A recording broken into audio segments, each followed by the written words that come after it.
These last few pages I'll waste on you, Brad. You fucked up every good chance you had. But so have I, so I can't say shit. But my supply ran dry and you fronted me hits, and you split your bags and shared your scripts, and you kept me from being sick. And when I couldn't find anything to sell, you kept me well, and you let the favors stack up like shithouse bricks. I'd have nothing to pawn, no dough for the cause, no gas in the car to give you a ride, and you still got me high, over and over and over again, when my pocket ran thin like it had. And that's a move I'll never forget, Brad. I remember the day that you left rehab, bound and determined to stab your vein. It was a game that you knew you would lose, but you played anyway, and now look at you. Waiting on trays, throwing down spades, looking forward to commissary day. And now, Brad, I hope you know I'm not coming down on you. While you were shooting the shit, I was shooting it right next to you. I'm just saying.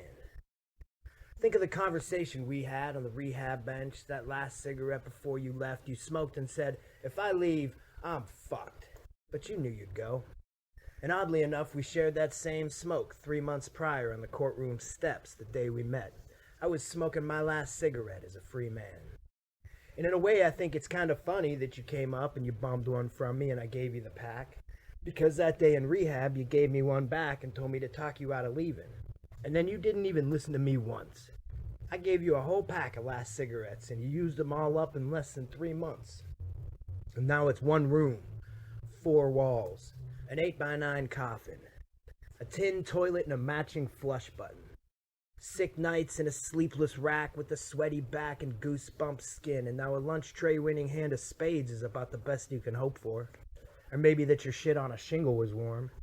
Or that you don't spray diarrhea all over the toilet seat and piss off your bunkie because B&E Brad's about to be one sick junkie. And Brad, I'm not pointing a finger, I'm just pointing it out. I've got no room to blame. We both played the same lame dope game, so I feel like a hypocrite saying what I'm saying. But it's true that we do what we do and nobody's gonna stop us. I just hope that somewhere down the line you find a reason to open your eyes every morning that doesn't include dope, a needle, and a spoon. Because there's reason out there to suck air, believe it or not, that doesn't embellish a freight train rush, or an excuse for a crutch, or a 10-ton habit on your back. Or a paycheck drain on pain-killing days, or running out of grocery stores with stakes down your pant leg for a $20 sack. And I'm not trying to be some goody-good trampoline bouncing back and forth from soapbox to dope scene saying, hey, look at me, I got clean. But I've got an inner peace that can't compete with running out of Walmart with stolen TVs or stealing security cameras right out of the aisle or buying a dope pile with eyes wide on a vein ride that'll kill the time between now and then. In fact, that peace comes from knowing I don't ever have to do that shit again. Kind of like how you felt relieved to be caught and that finally all that insane shit was going to stop. And no more would you have to face the day and everything that it was going to take to scrape the change together to cop and get yourself well. That bullshit will always be there if you want to go back to that hell. But you're young enough now that a few years locked down won't steal the youth that's passing you by as you sit and shoot stolen shit to get high. So when you get out, you can give that clean slate a try. Plus, you've been to hell already, and you made your way back. So if you've been to hell already, why would you ever go back? And I know it was rough on you when you were a kid, but you made it up until now doing the shit that you did, and if you made it through that, you can make it through this. They say a peace of mind melts a wall of brick, and to make it through there is going to take a mind trick. So tell yourself without a fucking doubt that when those fucking judges let you out, you'll remember that there's a potential pause that exists before every action. One that either swells with air upon recognition, like the sail of a boat in a strong wind, or one that cowers to the rise of temptation, or the claws of addiction, the clenched and angry jaws of aggression, or the repetitive spin of being strong to giving in. It takes less than a second to think about it all.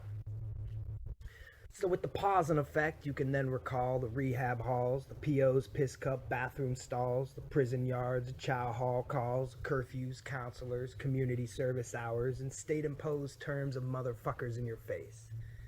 Leaving the joint in chains on a bus with the cage and having to spread asshole wide to get back into the place.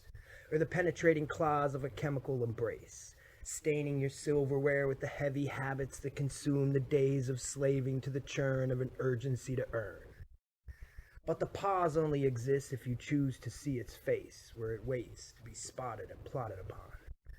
It's the gap that usually passes between urge and consume. Like in those bullshit anger management classes we had to sit through, where they tell you to count to 10 and begin again. That moment exists at every instant.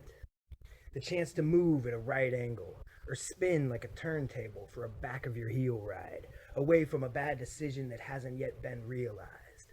The pause is pregnant and twice its size when it comes alive. And Brad, man, I'm not trying to preach like I've got it all figured out, or like I've been through it so I know what it's all about, or like I'm some goody-good Boy Scout, or really in the position to give advice to anybody. I'm just reflecting on what I learned and what works for me.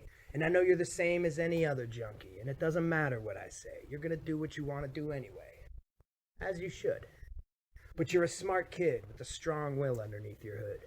So in deciding what you're gonna do, take the time to think before you act, and you'll be good.